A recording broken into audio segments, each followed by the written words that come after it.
आइए मेरे प्यारे दोस्तों, हम लोग बेसिक का दूसरा वीडियो, दूसरा पार्ट इसमें पढ़ने चल रहे हैं। तो हम लोग सम और विषम संख्याओं तक पढ़ चुके थे। अब हमको पढ़ना है परिमेय और अपरिमेय संख्याएं। मेरे प्यारे दोस्तों, परिमेय संख्याएं क्या हैं? परिमेय संख्याएं और कहेंगे अपरिमेय संख्या।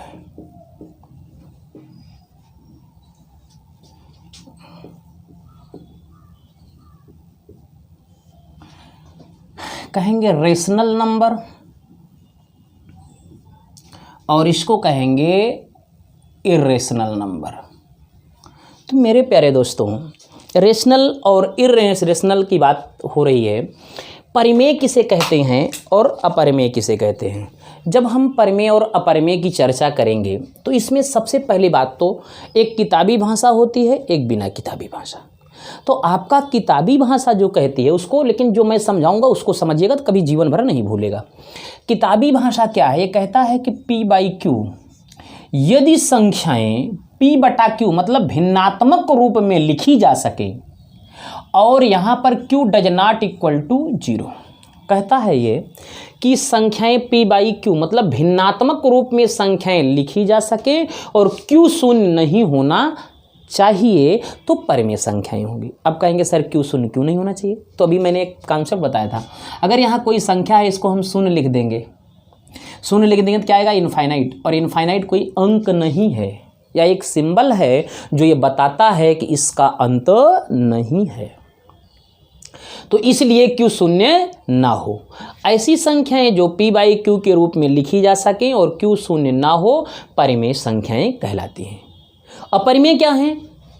ऐसी संख्याएं जो P/Q के रूप में ना लिखी जा सके, P/Q में ना लिखी जा सके, अपरिमेय संख्याएं कहलाती हैं। तो लेकिन इस भाषा में नहीं, अब मैं जो आपको समझाना चाहता हूं उस भाषा को समझिए, कभी गलत नहीं हो सकता। मेरे प्यारे दोस्तों, परि का मतलब होता है पर्यावरण या आवरण, में का मतलब उसके अंदर मिला हुआ। यदि किसी माध्यम में कोई भी चीज मिला दो और उसमें मिल जाए तो समझ लो कि परिमेय है। बात मैं आपको समझाना चाहता हूँ। परि का मतलब है कि पर्यावरण, में का मतलब मिला हुआ। यदि किसी माध्यम में कोई चीज़ जाके मिल जाए, मिल जाने का मतलब कोई इफेक्ट ना डाले तो परिमेय होगी। जैसे मैं एक उदाहरण देता हूँ।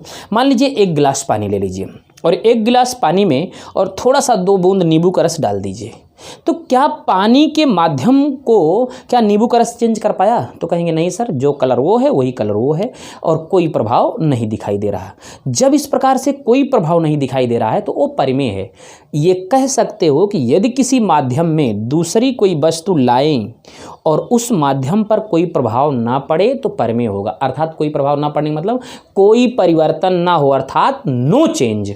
इसका मतलब ये हुआ कि यदि किसी भी माध्यम में अगर नो चेंज, किसी भी प्रकार का कोई चेंज ना आए तो वो होगा परिमेय। और अपरिमेय का मतलब जस्ट उल्टा है कि यदि माध्यम में परिवर्तन आ जाए तो ये होता है चेंज। बात को समझिएगा। जैसे एक गिलास पानी में अगर मैंने थोड़ा सा रेड कलर डाल दिया तो पानी के माध्यम को बदल देगा कि नहीं? बदल देगा। तो वो किस में जाएगा? अपरिमेय में। और यदि हम एक गिलास पानी में 2 बूंद नींबू का रस डाल दें तो क्या जो है वो बदल जाएगा? नहीं बदलेगा।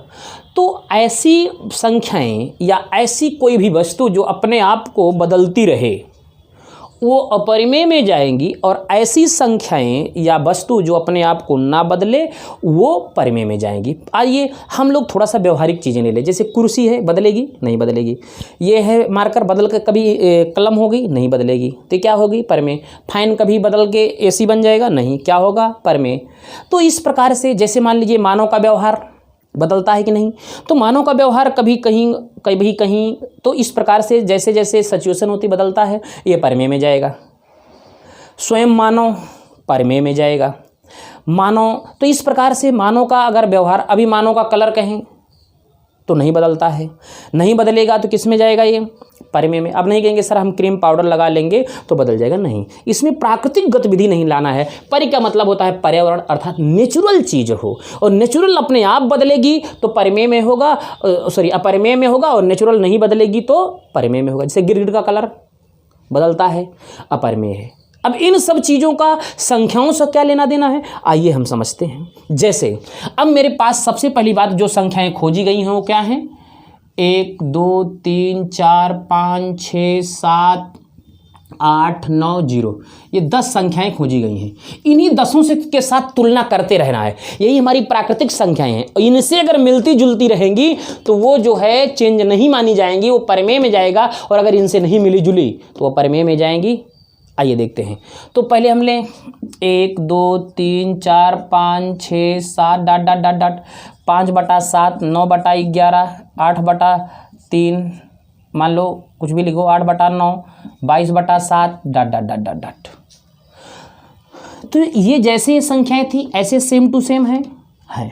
तो ये प्राकृतिक हैं, और प्राकृतिक मतलब नेचुरल, क्योंकि ये क्या मतलब पर्यावरण अर्थात प्राकृतिक के अनुसार ये बनी हैं। तो ये अगर ये अपने आप बनी है तो क्या चेंज माना जाएगा, नहीं, नो चेंज, ये परिमेय संख्याएं हैं। अब 5/7 कहेंगे, क्या इससे बदलाव है, इसमें नहीं है। 5 ये है दिख रही है, 7 है नीचे लिखा है 7, तो कोई परिवर्तन है नहीं। कहोगे सर हम भाग देंगे, तो भाग आप नहीं देंगे, क्योंकि आपको कोई कृत्रिम विधि का प्रयोग करना नहीं है, क्योंकि जिस रूप में संख्याओं का खोज हुआ उसी रूप में संख्याएं होनी चाहिए। ऊपर नीचे तो रह सकती, भाई आप चाहे छत पर बैठो चाहे आप जमीन पर बैठो, रहोगे तो मानो। वैसे ये ऊपर बैठा है छत पर, ये जमीन पर बैठा है, तो क्या प्रभाव पड़ने वाला है। तो लेकिन ये जो 5 और 7 है इससे मैच कर रहा है, तो ये भी कहाँ जाएगा, परिमेय में। अगर मैं बात करूं √4, √16, मान लो 25, बात को समझिएगा मेरे प्यारे दोस्तों। तो क्या हमारी इन संख्याओं पर ऐसे छाता लगाया गया है, तो नहीं। तो पहले छाता हटाओगे। अब कहोगे सर इसमें भाग क्यों नहीं दिए, क्योंकि ये तो ऊपर नीचे बैठ ही गए हैं, संख्याएं ऐसे थी मैच की। तो संख्याओं की हम चर्चा कर रहे हैं, चाहे ऊपर रखो चाहे नीचे रखो, जिस प्रकार की संख्याएं थी क्या उसी प्रकार से हैं। ये तो दिख रही, क्या ये दिख रही है, इसमें छाता लगा है, वहाँ कहीं छाता लगा है, नहीं। तो ये छाता हटाओगे तो इसका मान आएगा 2, इसका मान आएगा 4, इसका मान आएगा 5। तो ये 2 4 5 ये देखिए क्या इससे भिन्न आई, नहीं आई। तो ये किसकी श्रेणी में जाएंगी, परिमेय, अर्थात ऐसी संख्याएं जिनका जो पूर्ण वर्ग में हो, जिनका वर्गमूल निकाला जा सके, वो परिमेय के अंतर्गत आती है। अब बातें, ये तो आपको बात समझ में आ गई। अब यहीं पर और हम थोड़ा सा देखते हैं इसमें उदाहरण। मान लिया जाए अगर हम संख्याएं लिखें कि 5/27, 5.27, तो ये सिस्टम है। क्या इस प्रकार से मेरे में संख्याएं आई हैं, तुलना करिए, नहीं आई हैं। तो इसको हटाएंगे, तो इसको हम हटाएंगे तो लिख जाएंगे 5/27 बटा कितना, 100। तो ये जो 5/27, तो 5/2/7 सेम टू सेम है, एक है 0 है, तो क्या इससे मैच कर रहा है, तो ये परिमेय संख्याएं हैं, या कह सकते हो P/Q के रूप में लिखी गई है। अगर मैं ये बात करूं 2.33333 डॉट डॉट डॉट डॉट, तो इसको हम ऐसे लिख सकते हैं, 3 बार आ रहा है तो 2.3 के बार। अगर इसको हम, क्योंकि हमारा ये पॉइंट हमारी संख्याओं में नहीं था तो ये पॉइंट नहीं रहना चाहिए, इसको लिखेंगे 2 कंप्लीट। अभी जब भिन्न वाला चैप्टर आएगा तब मैं वहाँ पढ़ाऊँगा, तो यहाँ पर आएगा ये 9 और यहाँ 3। तो ये देखिएगा P/Q के रूप में आई कि नहीं, 3 और 9 और 2 उसी रूप में हैं। ये भी परिमेय संख्याओं में आएंगे। अब मेरे प्यारे दोस्तों ये दशमलव के 2 पार्ट हैं, इसको शांत और अशांत भिन्न कहते हैं। मतलब यदि दशमलव के बाद संख्याएं जो हैं रुक जाएं तो शांत दशमलव कहलाती हैं, और ये दशमलव के बाद किसी चीज़ का बार बार रिपीटिशन हो तो उसके ऊपर ऐसे बार लगा दिया जाता है, और इसको अशांत दशमलव कहते हैं। तो शांत और अशांत दशमलव जो हैं मेरी, ये परिमेय संख्याओं के दायरे में आएंगी। कारण क्या है कि अगर हम इनको अपने ओरिजिनल रूप में लाते हैं तो इससे मैच कर जाता है। तो इस प्रकार से हमारी जो संख्याएं आई हैं, अब इन चीज़ों को थोड़ा सा यहाँ बेसिक थोड़ा समझ लेंगे मेरे प्यारे दोस्तों। हम समझ रहे हैं कि बात क्लियर हो रही होगी। अगर इसको हम समझते हैं, एक बात और ध्यान दीजिएगा, अगर जैसे मैं लिखा हूँ 4 के ऊपर ये, तो बार नहीं पढ़ेंगे, ये ऋणात्मक चिन्ह होगा। ये क्या होगा? ऋणात्मक चिन्ह होगा। अगर दशमलव लगा के अगर हम बार लगाएं तब इसको बार पढ़ा जाएगा, तो इसका मतलब होता है 0.444444। और अगर कोई चिन्ह पार करते हुए प्लस माइनस को ऐसे लगा दिया जाए तो इसको पढ़ा जाएगा रेखीय ब्रैकेट। बेसिक मैं क्लियर करते चल रहा हूं, हर बेसिक पॉइंट को, पूरा बेसिक एंगल को क्लियर कर लीजिएगा। मैथ लगाने में अच्छी मजा आएगी और हर प्रश्नों का जवाब आप सॉर्ट आउट कर सकते हैं। मैं देखिए 20 से पढ़ा रहा था, इसलिए बहुत ज़्यादा सॉर्ट आउट नहीं कर पा रहे थे और कुछ अच्छे सवालों का जवाब नहीं दे पा रहे थे, लेकिन जब मैं आपको बेसिक क्लियर कर दूंगा तो सॉर्ट आउट और सब खूब अच्छे से अच्छे प्रश्नों का भी जवाब मिलता जाएगा। तो मैं समझ रहा हूं कि परमेय और अपरमेय आपको क्लियर भी परमेय संख्याएं क्लियर हो रही होंगी। तो दशमलव में अगर ये यहाँ फिक्स हो जाए वो भी परमेय में जाएगी, और नहीं फिक्स हुई वो भी परमेय में जाएगी। इसको शांत दशमलव और इसको अशांत दशमलव।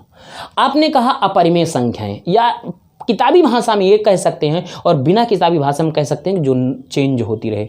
चेंज का मतलब बदलती रहे, और जो अपने रूप को बदल दें वो अपरिमेय होंगे। जैसे हमने कहा गिरगिट का कलर तो बदलता रहता है, क्या होगा? अपरिमेय। आइए संख्याओं में वैसे देखते हैं। अगर मैं लिख दूं √2, पहली बात मेरे प्यारे दोस्तों ये देखिए, छाता मेरी संख्याओं में नहीं लगा था, इसका नाम करणी है। इसकी चर्चा करेंगे हम, आपको करणी घातांक बिल्कुल सॉर्ट आउट, छोटे छोटे प्रश्नों का जो बड़े बड़े प्रश्नों का जवाब एकदम छोटे छोटे शब्दों में देते जाएंगे। इसलिए मैं बेसिक पढ़ा रहा हूँ ताकि करणी घातांक बहुत फास्ट पढ़ाऊँगा।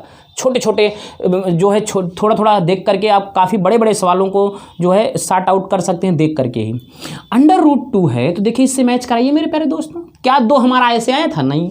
तो इसको करणी हटाइए। जब करणी हटाओगे तो 1.732, मतलब ये अभी आपको नहीं मालूम है, वर्गमूल में चलेंगे तो हम निकालना सिखा देंगे। तो ये नहीं मालूम है, लेकिन ये देखिए आप ऐसे नहीं निकालेंगे, आपको रटना नहीं है। देखो √2 क्या पूर्ण वर्ग में है? नहीं, तो दशमलव लगेगी। तो ये अपरिमेय क्यों है? अब कहेंगे सर अभी हम इसको लिखेंगे तो इस रूप में आ जाएगा। देखो मेरे प्यारे दोस्तों, आपका जो है जो मूल संख्या है उसी की तुलना हम करेंगे। तो इसकी संख्या मूल संख्या से तुलना करें, मूल संख्या में लाने के लिए, मतलब ये रूट इस पर नहीं था, रूट हमने हटाया, और जैसे ही रूट हटाया तो ये आ गया। अब इसको आप नहीं बदल सकते। क्यों? कारण ये है मेरे प्यारे दोस्तों कि हम जो है जब जिस रूप में संख्याएं थी और हमारी मूल संख्याएं थी, उसी मूल रूप को लाने के लिए हमने देखो इसको हटाया तो अपनी मूल संख्या में नहीं आ पाई। एक बार हमने काम किया, और अगर अपनी मूल संख्या में नहीं आई, देखो बदली सी हैं, इससे बदली सी हैं, और अगर ये बदली हैं तो चेंज हो रही हैं, इनको कहेंगे अपरिमेय संख्या। बात इसे गौर करिएगा। मान लीजिए हम देख रहे हैं कोई व्यक्ति है, हम उसको देखने गए। अब मान लिया जाए कि उसका चेहरा ब्लैक है, तो जैसे ब्लैक चेहरा है, आप खूब बहुत सारा क्रीम पाउडर लगा लिया, आदमी क्रीम पाउडर लगा लिया, और मुझे देखा तो मुझे डाउट हुआ, तो मैं कहूँगा नहीं मुँह धुल के आओ। तो पता लगा जब मुँह धुल के आया तो ब्लैक था, और लेकिन जब पाउडर लगाया था तो गोरा था। तो चेंज अपने आप को किया कि नहीं?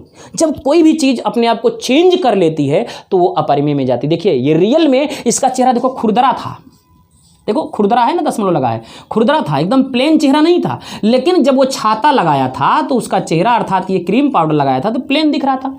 और जैसे हमने कहा नहीं हमको नेचुरल देखना है, नेचुरलिटी को देखना है। अगर नेचुरलिटी को देखना है तो जब नेचुरलिटी को हमको देखना है तो हमने कहा कि नहीं, ये जो छाता आप लगाए हो क्रीम पाउडर, इसको धुल के आओ। और जब ये धुल के आए तो ये वास्तविक रूप में नहीं आ पाए, अर्थात ये अपने वास्तविक रूप में नहीं आए। इनका चेहरा देखो खुरदरा है, जब तक ये लगाए थे तो प्लेन दिख रहे थे, और जब इसको जैसे हटाए तो इसे खुरदरा हो गए। तो क्या अपने आप को चेंज किए कि नहीं? यहां पूर्णांक था और यहां किस में बदल गया? दशमलव में।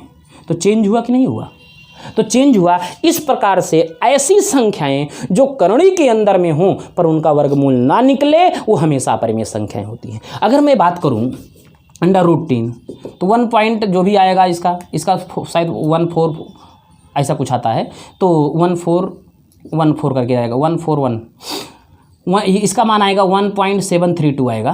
तो ध्यान दीजिएगा √3 है, √3 जो है ये आपका, ये भी क्या है? ये भी जो है देखिए आपने देखा, इसको हटाया दशमलव में आई, ये भी क्या है, अपरिमेय है। यही कारण है कि ऐसी संख्याएं जो पूर्ण वर्ग में नहीं होती हैं, अर्थात जिनका दशमलव नहीं, जिनका अंक संख्याओं का मान नहीं निकाला जाएगा, वो क्या कहलाएंगी, तो आप कहेंगे क्या होगा कि वो अपरिमेय संख्या होगी। तो इस प्रकार से इसको देखते रहेंगे हम। अब आइए देखते हैं और इसी में अगर मैं पाई बड़ी विवादित चीज़ होती है मेरे प्यारे दोस्तों। पाई एक क्या है, ये परिमेय नहीं है, अपरिमेय है। आप कहेंगे सर ये पाई का मान 22/7 होता है, तो ध्यान दीजिएगा पाई का मान कोई 22/7 फिक्स नहीं होता है। तो 22/7 अगर उसको काटोगे तो फिक्स वैल्यू नहीं देती है।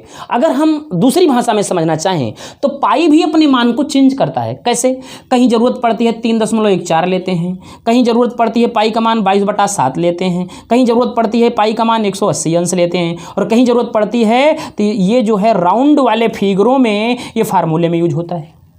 तो पाई का मान हर स्टेप पर बदल रहा है। सिचुएशन के हिसाब से अगर पाई बदल रहा है तो जो चीज़ें सिचुएशन के हिसाब से बदल जाती हैं वो अपरिमेय में जाएंगी, परिमेय में, तो कहोगे सर अपरिमेय में जाएंगी। इसलिए पाई जो है अपरिमेय में जाएगी, ना कि परिमेय में। और मैं इसी दरमियान एक चीज़ और बताना चाहूँगा, जैसे मैं लिखूँ 1.001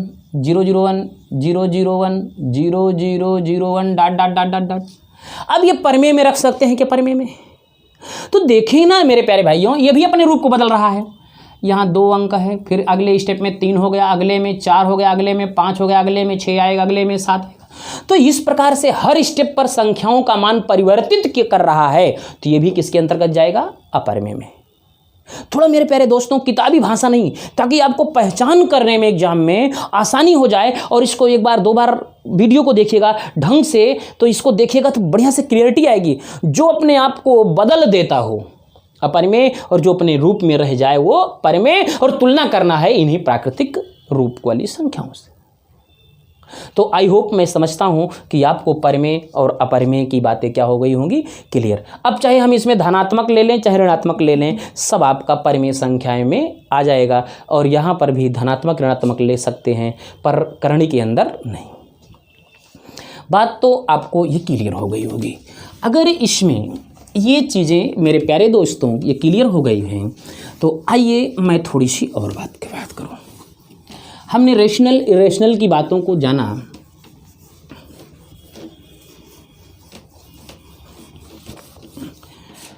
एक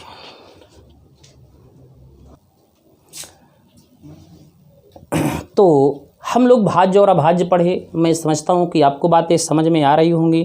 अब मेरे प्यारे दोस्तों परिमेय अपरिमेय पढ़ें, अब हम पढ़ेंगे भाज्य और अभाज्य। तो सबसे पहली बात अभाज्य और भाज्य की बात मैं करूँ। भाज्य और अभाज्य, इसको कहते हैं नॉन प्राइम और इसको कहते हैं प्राइम। देखिए भाज्य और अभाज्य की बात थोड़ी सी इसको समझने के लिए पहले बेसिक समझें। एक किताबी भाषा होती मेरे प्यारे दोस्तों, और एक आपका नॉर्मल भाषा होती केवल समझना। तो हमको समझना है, डेफिनेशन तो लिखना नहीं है। एक बात गौर करिएगा, जैसे अब पहले हमको गुणनखंड के बारे में, फैक्टर्स किसे कहते हैं इसको जानना चाहिए। जैसे मैं लिखूँ एक का फैक्टर वही एक ही होगा। अगर मैं लिखूँ 2 के कितने फैक्टर होंगे, 1 × 2। 3 के कितने फैक्टर होंगे, 1 × 3। 4 के कितने फैक्टर होंगे, 1 × 2 × 2। 5 के कितने फैक्टर होंगे, 1 × 5। 6 के कितने फैक्टर होंगे, इसी प्रकार से 7 के कितने फैक्टर होंगे। इसी प्रकार से अगर मैं 8 की फैक्टर की बात करूं, ये ध्यान दीजिएगा, ये फैक्टर की अगर मैं बात करूं, एक का कोई भी फैक्टर नहीं होता है। एक का कोई फैक्टर नहीं होता है। 2 के कितने फैक्टर हैं, 2। 3 के कितने फैक्टर हैं, 2। Factor means गुणनखंड। 4 के कितने फैक्टर हैं, 3। 5 के कितने हैं, 2। 6 के कितने हैं, 3। 7 के कितने हैं, 2।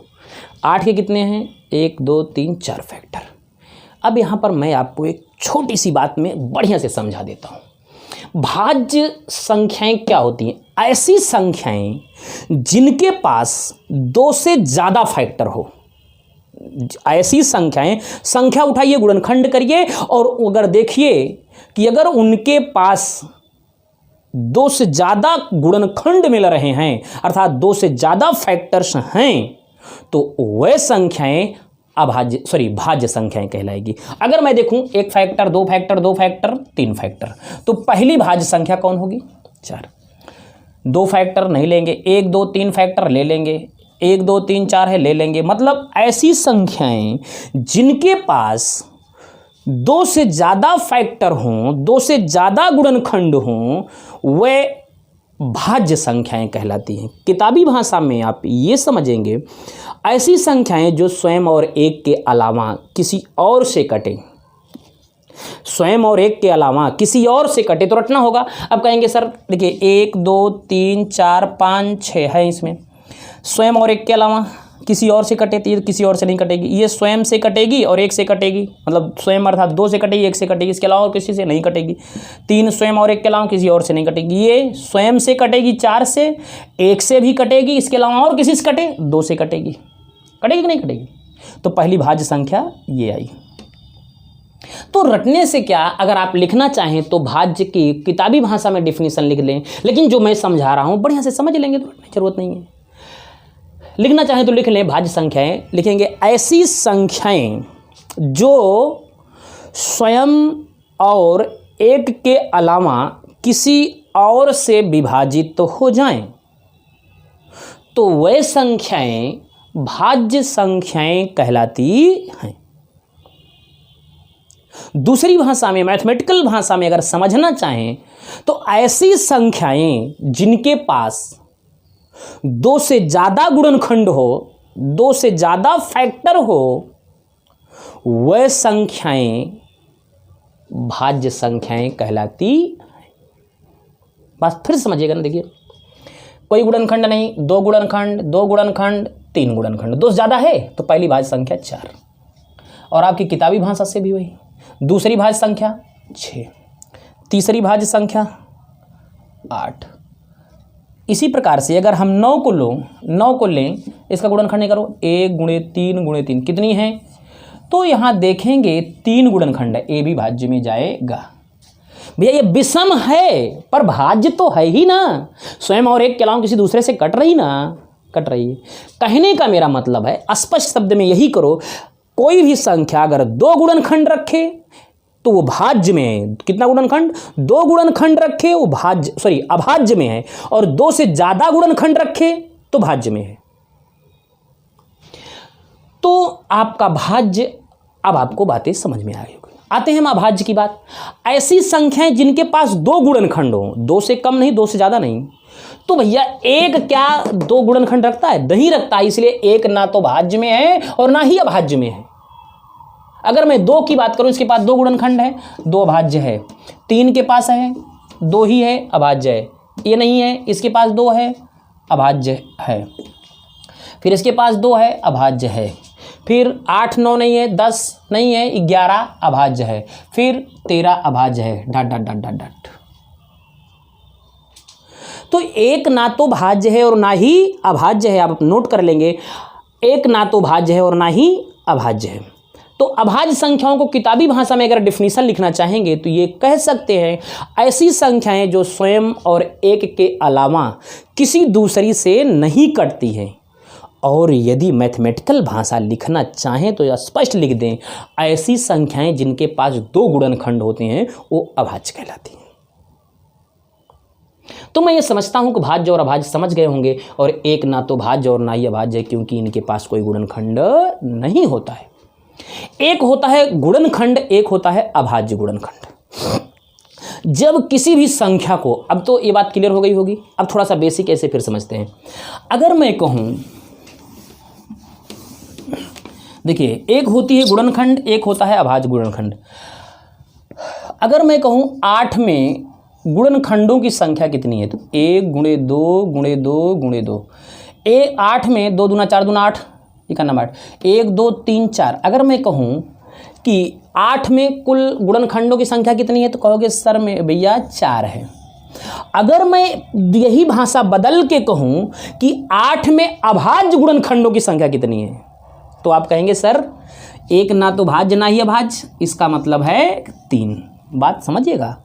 जब मैं कहूँगा गुणनखंडों की संख्या तो टोटल ले लेना है, और जब मैं कहूँगा अभाज्य गुणनखंडों की संख्या तो एक छोड़ देना है हमेशा। तो इस प्रकार से आप देखेंगे गुणनखंडों की संख्या ये टोटल 4 है, पर अभाज्य गुणनखंडों की संख्या 3 है। अब ध्यान दीजिएगा, 2 अभाज्य है कि नहीं है, तो ये बात भी बेसिक चीज़ें हम क्लियर करते चल रहे हैं बीच बीच में। अब ध्यान देने की ज़रूरत है, ध्यान दीजिएगा, ये हमारी सम संख्याएं हैं, सॉरी सारी सम नहीं है, ये सम है, ये सम है, ये सम है, विषम है, ये सम है, बाकी सब क्या है, विषम है। अगर मैं तुलना करना चाहूँ, क्वेश्चन तुलनात्मक आएगा, हम लास्ट में इस पर सवाल 4-6 सेट करेंगे। मेरे प्यारे दोस्तों, अगर आपसे मैं कहूँ क्या सारी सम संख्याएं भाज्य संख्याएं होती हैं? सारी सम, तो सारी सम संख्याएं भाज्य नहीं होती हैं। क्यों? क्योंकि 2 इधर सम है पर अभाज्य में है। अगर 2 को छोड़ दे तब तो सारी संख्याएं भाज्य हो जाएंगी, पर भाई ये भी तो सम है, तो सारी सम संख्याएं भाज्य संख्याएं नहीं होती हैं। अब मैं कहूं क्या सारी विषम संख्याएं अभाज्य होती हैं? तो इधर देख लो, ये विषम है पर भाज्य में है, तो ना तो सारी सम संख्याएं भाज्य होंगी और ना ही सारी विषम संख्याएं अभाज्य होंगी। बात क्लियर हो गया? तो ध्यान दीजिएगा, 2 एक ऐसी संख्या है जो सम भी है और क्या है, अभाज्य भी है। यहीं पर अगर आपसे एक प्रश्न किया जाए कि सम अभाज्य संख्या कौन है, सम अभाज्य, सम भी हो और अभाज्य भी हो, वो कौन है? इस परीक्षाओं में कई बार सवाल पूछता है। तो सम भी हो और अभाज्य हो तो एक ही संख्या है, वो 2 है, सम भी है अभाज्य भी है। अगर आपसे पूछे कि सम अभाज्य संख्याओं की संख्या कितनी है, तो कहोगे 1, और कहेगा सम अभाज्य संख्या कौन है, तो कहोगे वो 2 है। तो ये सम अभाज्य संख्याओं की संख्या ये है। अगर हम कहें सबसे छोटी सम अभाज्य संख्या, वही 2 ही है। अगर हम आपसे पूछे सबसे छोटी विषम अभाज्य संख्या, छोटी भी हो, विषम भी हो, अभाज्य भी हो, कौन है? 3। अगर मैं यहीं पर ये देख लेते रहो, अगर मैं ये कहूं कि सबसे छोटी विषम भाज्य संख्या, सबसे छोटी भी हो, विषम भी हो और भाज्य भी हो, वो कौन है? 9। तो इस प्रकार से भाज्य और अभाज्य संख्याएं आपको समझ में आई होंगी। अब मैं अगर चर्चा करूं अब यहीं पर सह अभाज्य और सहभाज्य, एक संख्याओं की बात मैं करूं, सहभाज्य और सह अभाज्य, सहभाज्य और सह अभाज्य। अब जरा बात ध्यान देंगे, सह का मतलब होता है साथ साथ, भाज्य का मतलब कटने वाली। अगर साथ साथ शब्द है तो कभी कोई अकेला नहीं रहना चाहिए। ये लिखा है सह मीन्स होता है साथ साथ, और अगर सह मीन्स है साथ साथ तो मिनिमम कितना होना चाहिए? साथ साथ शब्द है तो 1 से ज़्यादा होगा, और 1 से ज़्यादा होगा तो मिनिमम कितना होना चाहिए? मिनिमम 2 होना चाहिए, और मैक्सिमम चाहे जितना हो। तो सह शब्द जहाँ लग जाए, सह मीन्स होता है साथ साथ, और इसका अर्थ है मिनिमम 2, मैक्सिमम चाहे जितना। अगर मैं सहभाज्य और सह अभाज्य की चर्चा करूं तो इसमें मैं कहूँगा कि 2 या 2 से अधिक वह संख्या। पहले अच्छा समझ लो, फिर जैसे मैं लिखूं 6, 9, सह शब्द है इसलिए कम से कम 2 होनी चाहिए, तो 6 और 9 भाज्य लिखा है। तो कोई ऐसी संख्या बताओ जो दोनों को एक साथ काट दे, तो 3 इसको भी काटेगा, इसको भी काटेगा। तो जब कोई भी संख्या किसी एक संख्या से इकट्ठे कट जाए, जितनी संख्या एक समूह में दी रहे, अगर वो सब किसी एक निश्चित संख्या से कट जाती है तो सहभाज्य कहलाती है। सह इसलिए है कि साथ साथ सब कट रही है। अगर मैं लिखूं 5, 10, 15, ये भी एक निश्चित संख्या 5 से कट रही है, ये भी सहभाज्य है। तो हम ऐसा कह सकते हैं कि यदि 2 या 2 से अधिक, ये डिफिनीशन आप लिख भी सकते हैं कि 2 या 2 से अधिक संख्याएं किसी एक निश्चित संख्या से अगर एक साथ विभाजित हो जाती हैं तो सहभाज्य कहलाती। अगर मैं बात करूं सह अभाज्य की, सह मतलब होता है साथ साथ, अभाज्य मीन्स ना कटे। अगर 2 या 2 से अधिक संख्याएं एक साथ किसी निश्चित संख्या से नहीं कटती हैं तो सह अभाज्य कहलाती हैं। जैसे अगर मैं लिखूं 1 लिख दिया, मान लो यहां 2 लिख दिया, 3 लिख दिया, ये दोनों संख्याएं क्या किसी एक निश्चित से कटेगी? एक एक न लेंगे आप, किसी एक निश्चित संख्या से कटेगी? कोई संख्या है जो दोनों काट लेगी? नहीं, ये सह अभाज्य हो गया। अगर मैं लिखूं 5, 10 और 17 लिख दूं तो क्या ये तीनों संख्याएं किसी एक निश्चित संख्या से कट पाएंगी? अगर मैं लिखूं 5, 10 और 17, किसी एक निश्चित संख्या से ये दोनों कट रही थी, ये नहीं कट रही है, ये कट रही थी, ये दोनों नहीं कट रही है, तो ये एक साथ किसी निश्चित संख्या से नहीं कट रही थी, क्या कहलाएंगी? सह अभाज्य। अगर मैं इसको डिफिनीशन में लिखना चाहूँ, सह मीन साथ साथ, 2 या 2 से ज़्यादा, तो लिखूंगा 2 या 2 से अधिक वे संख्याएं जो किसी एक निश्चित संख्या से विभाजित नहीं होती हैं, वो सह अभाज्य संख्या कहलाती है। बात ये क्लियर हो गई होगी। तो सह अभाज्य कहलाती हैं और ये सहभाज्य। जब 2 या 2 से अधिक वे संख्याएं जो किसी एक निश्चित संख्या से ना कटे वो सहअभाज्य कहलाएगी। बात क्लियर हो गई होगी। अब इसकी बारीकी पकड़ेंगे जो कॉन्सेप्ट का क्वेश्चन उठाता है।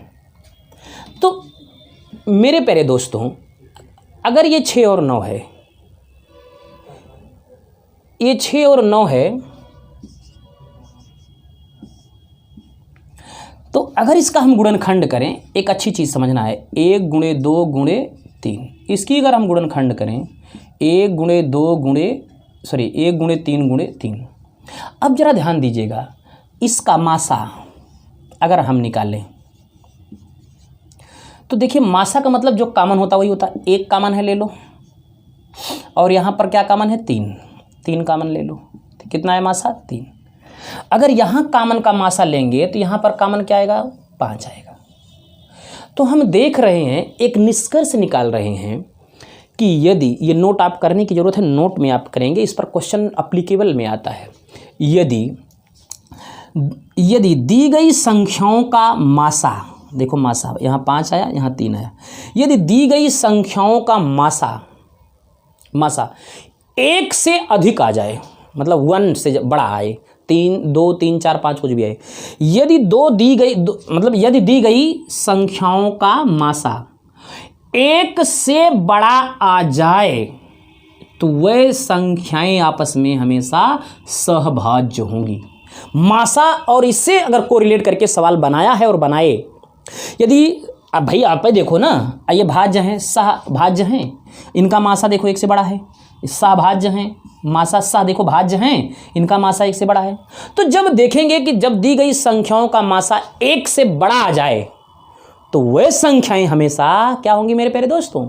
सहभाज्य होंगी। आप जब वहां से वहां कोरिलेट करेगा तो सवाल ऐसे बनाता है। अब हम आपको डिटेलता की, देखिए आपको डिटेलता के साथ आपको आभास और महसूस कराते चल रहा हूं। धीरे धीरे थोड़ा ये नंबर सिस्टम थोड़ा कठिन टॉपिक होता है, समझने की जरूरत है, लेकिन माइंड यहाँ खुलेगा तो आगे बहुत फास्ट आप हल करोगे सवाल को। अब अगर इसमें हम देखो, इसमें निकालते हैं इसका गुणनखंड 2 और 3 का, देख लीजिए इनका मासा 1 गुणे 2, इसके 1 गुणे 3, इनमें कॉमन क्या है? 1 है, मासा क्या आया? 1। तो देखिए जो अभाज्य है उनका मासा क्या आ रहा है? 1। इसमें भी अभी देखो कॉमन, यहाँ 1 कॉमन मिलेगा, 1 के अलावा कुछ नहीं मिलेगा। तो जब दी गई संख्याओं का मासा 1 आ जाए तो सहअभाज्य, और अगर 1 से बड़ा आ जाए तो सहभाज्य। अब बात क्लियर हो गई होगी। तो इस प्रकार से मेरे प्यारे दोस्तों ये चीज़ें आपको बात में क्लियर हो गई होंगी। अब इसके बाद हम लोग आते हैं काल्पनिक संख्याएं और वास्तविक संख्याएं, इमेजिनरी नंबर और रियल नंबर की बात मैं कर लेता हूं। इमेजिनरी नंबर किसे कहते हैं और रियल नंबर किसे कहते हैं?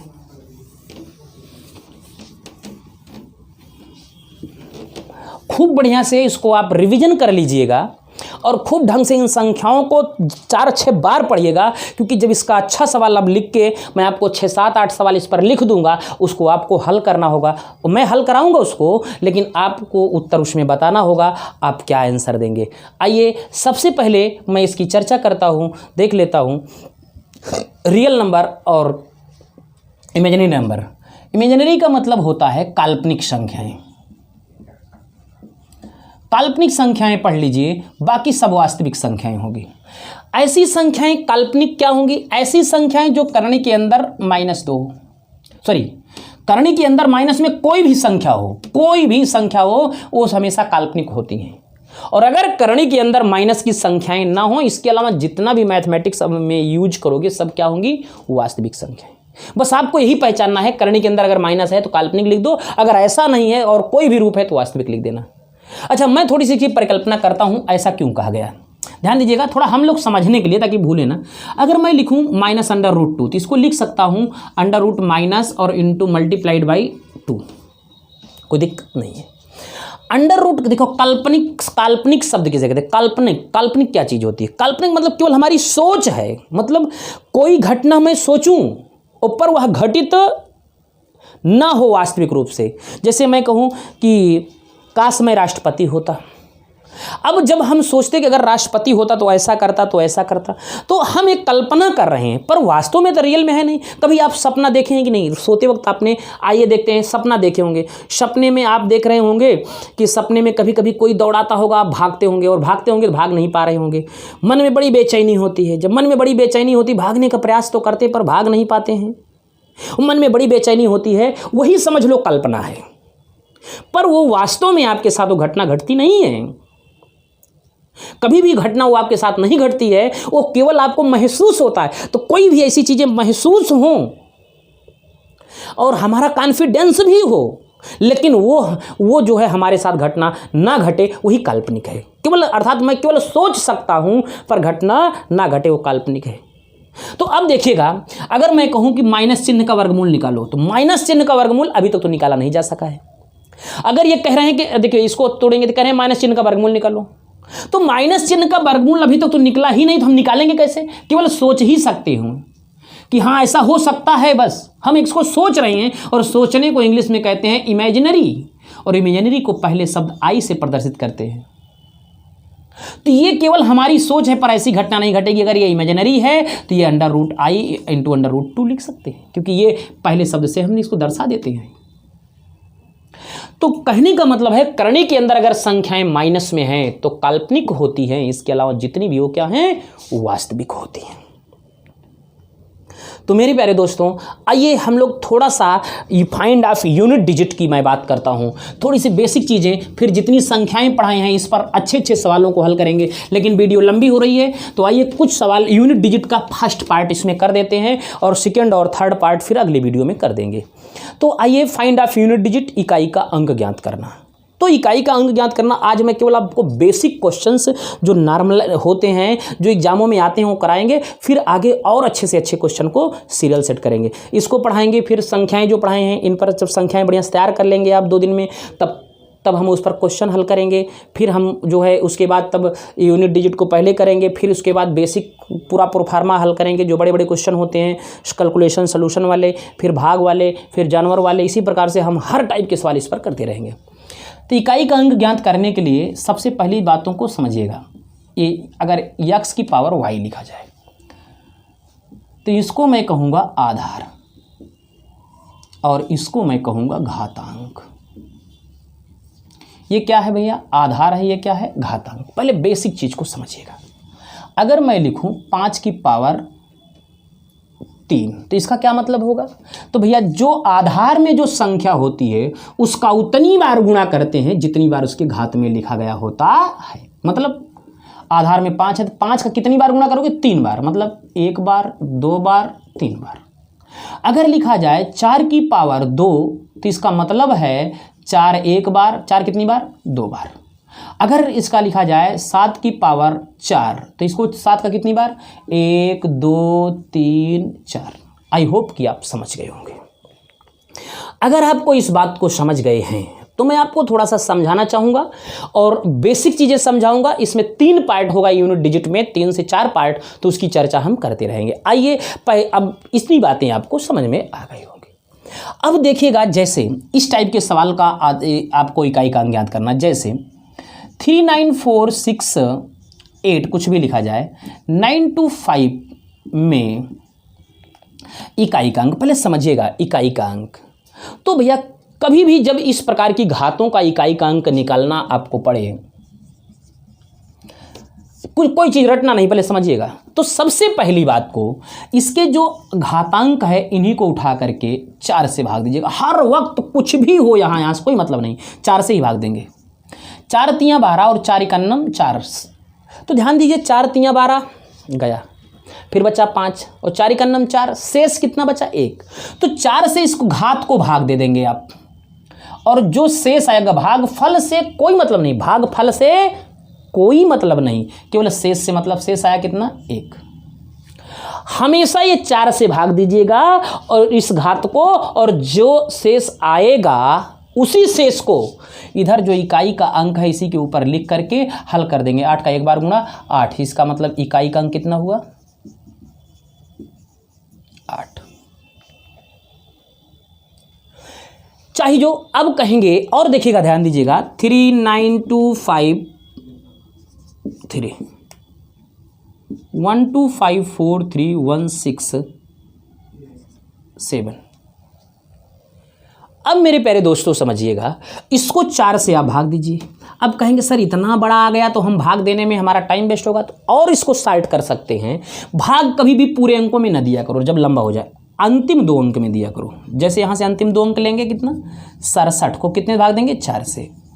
जो इन दोनों में भाग देकर शेष आएगा वही पूरे में भाग देने पर शेष आएगा।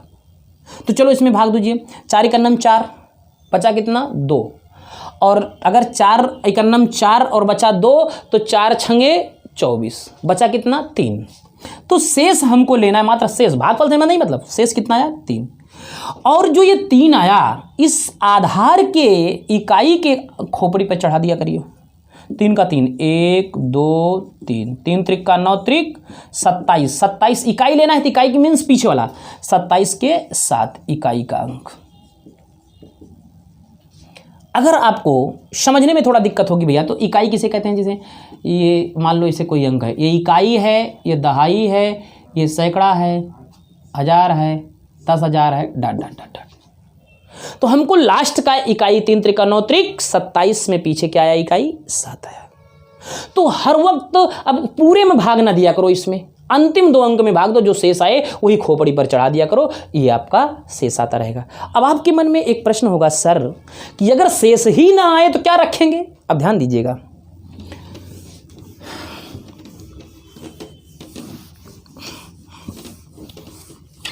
जैसे इसको नोट करने की ज़रूरत है। जैसे मान लिया जाए 3 2 4 कुछ भी यहाँ दे दिया जाए, और यहाँ पर लिख दिया जाए 31 36 बड़ा और लिख दें, तो अंतिम 2 अंक को ही भाग दिया करो। पूरे भाग दोगे टाइम ज़्यादा लगेगा, अंतिम 2 अंक को भाग देंगे 4 से 4, 4 9 36। जब पूरा कट जा रहा ना, जब पूरा कट जा रहा शेष कितना रहा 0 आ रहा। अभी नहीं, 4 9 36 9 शेष आएगा, 9 भागफल आएगा, 4 9 36 पूरा कटा, शेष क्या आया 0। और जब शेष 0 आए, जब शेष क्या आए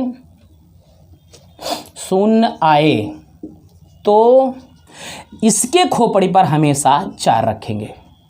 यहाँ 4 है इसलिए नहीं, चाहे जो अंक रहेगा, अगर शेष 0 आया तो यहाँ पर हमेशा इसकी खोपड़ी पर 4 अर्थात इसके घात पर 4 रख करके हल कर लीजिएगा। 4 4 4 4। अब ध्यान दो, 4 चौक 16, चौका 64 ना करिएगा। 4 चौक 16 6 आया, और 6 आया, 6 चौक 24, 4 आया, 4 चौक 16, पीछे क्या आया 6। आप इकाई लेना है, दहाई का अंक छोड़ते हुए निकल जाएंगे। हम समझ रहे हैं कि आप समझ गए। इसको भाग दीजिएगा, जो शेष आएगा उसको यहाँ रखकर हल करिएगा, और अगर शेष ना आए तो 0 रखकर, शेष 0 हो जाए, मतलब शेष ही ना आए, तो इसके आधार के ऊपर क्या रखेंगे आप 4 रखेंगे। तो अगर आपको ये बातें समझ में आ गई होंगी। तो एक दो सवाल और करते हैं, और आपको अब इसमें रटने की जरूरत नहीं। इस टाइप के सवाल को यहाँ 4 हो 9 हो दूसरा ट्रिक लगे, 2 3 7 8 हो दूसरा फार्मूला, कुछ नहीं, यही आप लगाते रहो। जैसे मान लीजिए 1 9 2 5 4 3 7, कुछ भी ये सब नहीं देखना यहाँ क्या है। लेंगे अंतिम 2 अंक, 4 से भाग देंगे, 4 9 36, शेष कितना आएगा 1 आएगा, 7 की खोपड़ी पर 1 7 आएगा। फटाफट आप आंसर निकालते जाएंगे। फिर और आप देखेंगे 3 2 5 4, कुछ भी आया, कुछ भी यहाँ लिखो, क्या फ़र्क पड़ता है। 1 2 5 4 3, तो इसको 4 से भाग देंगे, 4 दहम 40, शेष कितना आएगा 3, शेष 3 आया। इसकी खोपड़ी पर 3 लिखेंगे, तो 1 2 और 3, 9 9 81, 81 पीछे 1 ले लो, और 1 9 9, पीछे क्या आएगा 9 आएगा। तो इस प्रकार से आप इसको कर सकते हो। और अगर सवाल आप करेंगे 9 2 5 4 3, कुछ भी यहाँ रख दो, 1 2 5 4 3 मान लो 2, अंतिम 2 अंक को 4 से भाग दो, शेष यहाँ कितना आया 0। जब 0 आ जाए तो इसकी खोपड़ी हमेशा क्या रखना है 4, 3 3 3 3, 3 त्रिका 9, 3 त्रिका 9, 9 9 81, पीछे क्या आएगा 1। तो आई होप, मैं समझता हूँ कि आपको बातें समझ में आती हैं, आई होंगी। धन्यवाद। आगे हम इसके आगे फिर लेकर मिलते हैं।